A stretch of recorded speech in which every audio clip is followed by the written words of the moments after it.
Good morning students. इससे पहले वाले टॉपिक्स आपने किए होंगे, ठीक है। स्टार्टिंग में देखो, ये जो चैप्टर है वो है कंपेयरिंग क्वांटिटी। कंपेयरिंग क्वांटिटी के अंदर आता है सबसे पहले परसेंटेज, उसके बाद प्रॉफिट एंड लॉस, ठीक है, उसके बाद मार्क प्राइस और डिस्काउंट, और उसके बाद टैक्स। ये सभी एक ही चैप्टर के अंदर आते हैं, ठीक है। परसेंटेज सबसे इनका बेसिक कॉन्सेप्ट है। अगर आप परसेंटेज नहीं करोगे तो बाकी चैप्टर्स या बाकी जो टॉपिक हैं वो आपको अच्छे से समझ नहीं आएंगे। तो सबसे पहले हमने परसेंटेज किया, परसेंटेज के बाद में प्रॉफिट एंड लॉस किया, उसके बाद कल मार्क प्राइस वाला किया था, और आज जो एक्सरसाइज है वो किस पे डिपेंड है, टैक्स के ऊपर। तो टैक्स क्या होता है, जब भी हम मार्केट से कोई चीज़ परचेज करते हैं, इवन आप एक टॉफ़ी, बिस्किट या इसके अलावा कोई भी खाने पीने की चीज़ है, कुरकुरे वगैरह है, ठीक है ना, या फिर कोई फ़ोन है, स्टेशनरी का कोई सामान है, कुछ भी है। इवन आप मार्केट से अगर एक सुई भी परचेज करने जाते हो तो वहाँ भी आप उसका टैक्स पे करके आते हो, ठीक है ना। टैक्स है जो गवर्नमेंट के द्वारा लिया जाता है हमसे, जो सर्विस ड्यूटी है एक तरह से हम ये कह सकते हैं, ठीक है ना।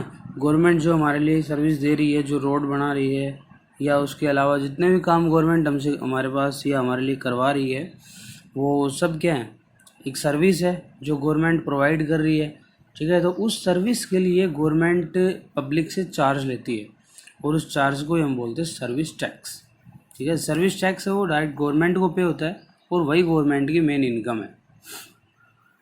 तो ये फर्स्ट क्वेश्चन है, the list price of A scooter is ₹12,000 if a sales tax of 8% is to be charged on it, तो find the total cost of the scooter.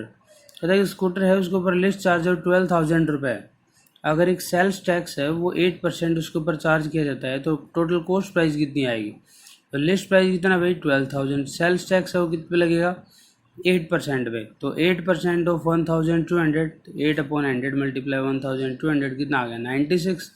तो टोटल कॉस्ट प्राइस कितनी आ गई स्कूटर की 12,000 plus 96 is equal to 12,960। Okay, यहाँ पे 12,000 आएगा भाई, जब फाइंड आउट करोगे तब यहाँ पे 12,000 आएगा, तो लास्ट के 2 0 कैंसिल हो जाएंगे, ये बाकी बचेगा, तो ये कितना आ जाएगा 960, और यहाँ पे भी कितना आ जाएगा 960। तो जो आपका टैक्स होगा वो कितना होगा 960 रुपीज़ का टैक्स होगा, और टोटल कॉस्ट होगा वो कितना होगा 12,960।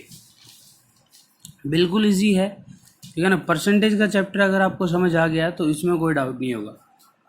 सेकंड क्वेश्चन है, Parth purchase the following item from a departmental store. Parth है वो डिपार्टमेंटल स्टोर से आइटम्स फाइंड आउट मतलब परचेज करता है, और लास्ट में हमें बताना है कि उसको कितने रुपए पे करने पड़ेंगे स्टोर वाले को। तो कुकीज़ लेता है वो कितना 50 रुपीज़ के लेता है, जिसपे सेल्स टैक्स कितना लगता है 5%। डिटर्जेंट है वो 90 रुपीज़ का है, उस पर सेल्स टैक्स है 10%। कॉफ़ी है वो 400 रुपीज़ की है, उस पर सेल्स टैक्स है 1%। और मोब है जो 150 रुपीज़ का है, और उस पर सर्विस टैक्स कितना है 10% है। अब सभी का अलग अलग फाइंड आउट कर लो आप।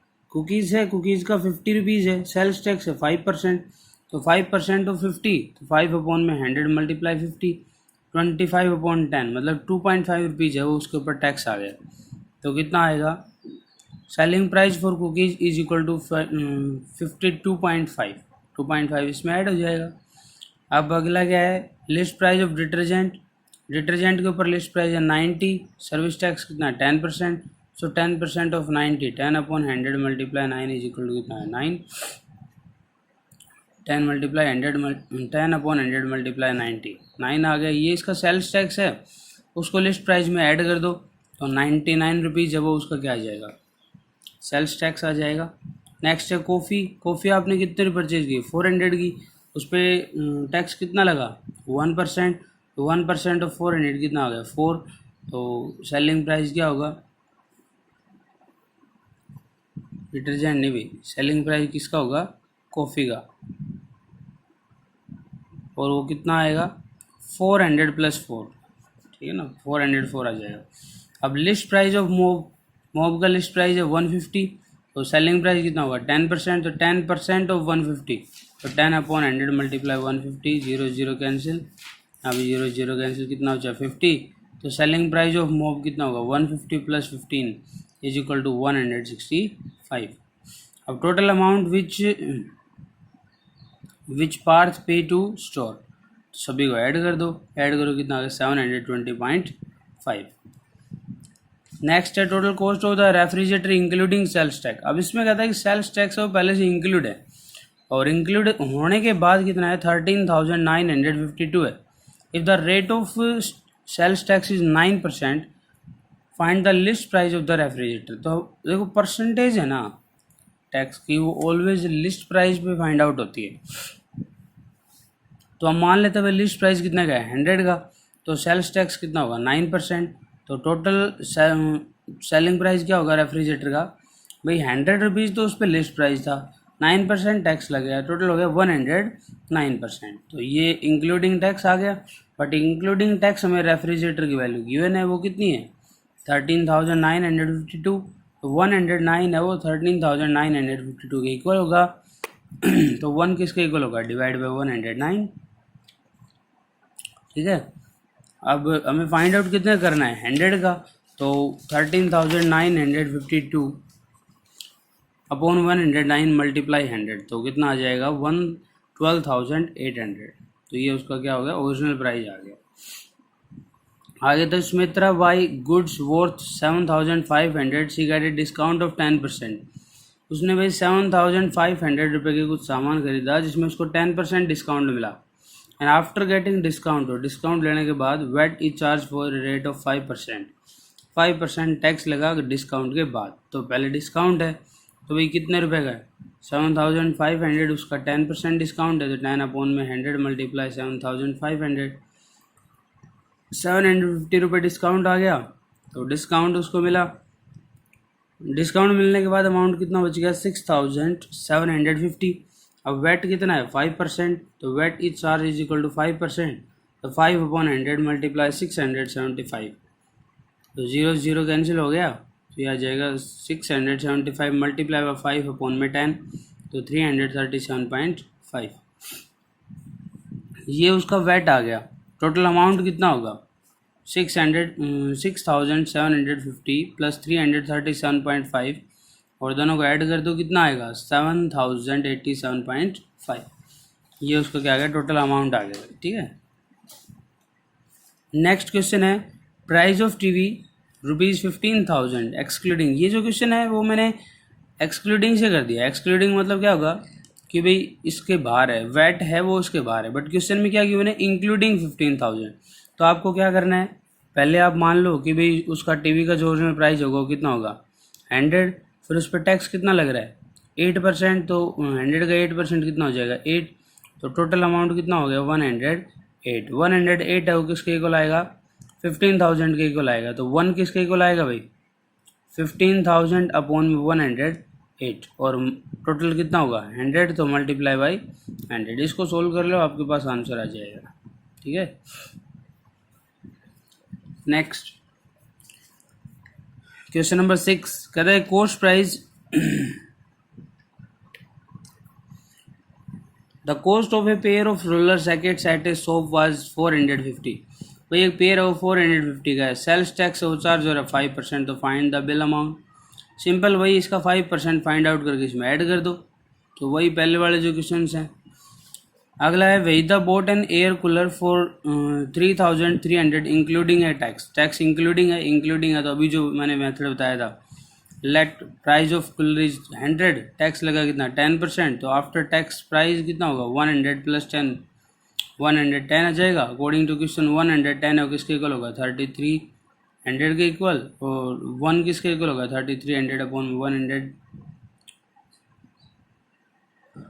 110, तो 100 किसके इक्वल आएगा मल्टीप्लाई बाई 100, तो आंसर कितना आएगा 3,000। तो price of cooler before VAT लगने से पहले कूलर का प्राइस कितना था 3,000 था, ठीक है। लास्ट है Suhana purchase a printer for 3,780 including VAT. If the original price of the printer is 3,500, find the rate of VAT. तो सिंपल क्वेश्चन है, परचेज किया 3,780 पे, ओरिजिनल प्राइस जो कितना है 3,500, तो इसका मतलब वेट कितना लगा तो भाई इसमें से माइनस कर दो, तो वेट हो गया 3780 माइनस 3500, बचा कितना 280। तो वेट परसेंट कितना आएगा 280 divide by 3500 multiply by 100, answer कितना आएगा लास्ट में 8%। तो भाई उस पर वेट कितना लगा 8%। बिल्कुल इजी एक्सरसाइज थी, ठीक है। तो इसमें पहले आप क्वेश्चंस को समझो, समझने के बाद उनको अपनी मर्जी से बिना देखे रफ नोटबुक में सोल्व करके देखो, या फिर आप इसके अलावा और कोई एक्सरसाइज नेट पे सर्च कर सकते हो, वहाँ से क्वेश्चंस को प्रैक्टिस करो। देखो इस चैप्टर में कंपेयरिंग क्वांटिटी में जो मैंने 4 टॉपिक करवाए हैं, परसेंटेज, ठीक है, selling price, cost price, mark price, discount और टैक्स, इसमें जितना प्रैक्टिस आप करोगे कॉन्सेप्ट उतना ही स्ट्रॉन्ग होता चला जाएगा। कॉन्सेप्ट समझाने के लिए कम है बट सोल्व करने के लिए बहुत ज़्यादा इन चैप्टर्स के अंदर। आप जितने मर्जी चाहो उतने क्वेश्चन सोल्व कर सकते हो, ठीक है। और सोल्व जैसे जैसे करते जाओगे ना वैसे ही क्वेश्चंस को समझ आता जाएगा, और ये चीज़ें जो टैक्स वगैरह है कैसे फाइंड आउट करना है कैसे नहीं करना है वो बहुत अच्छे से समझ आ जाएंगी। बट ये सब तब होगा जब आप सोल्व करोगे। अगर आपने ऐसा किया, वीडियो देखी, ठीक है, पीडीएफ देखी, जो काम जो वर्क आया होमवर्क आया उसको लिया और उतार दिया और बंद करके नोटबुक्स रख दी, तो ऐसे कुछ समझ नहीं आने वाला भाई, ठीक है ना। अपने हाथ से प्रैक्टिस करके देखोगे तभी आएगा। और मंडे को जो आपका टेस्ट होगा उस टेस्ट का सिलेबस मैं आपके पास सेंड कर दूंगा, तो अच्छे से आप उसकी तैयारी करें। जितना भी अब तक करवाया है उसको रिवीजन करते रहें साथ के साथ, और टाइम वेस्ट ना करें, ठीक है। All the best, have a nice day.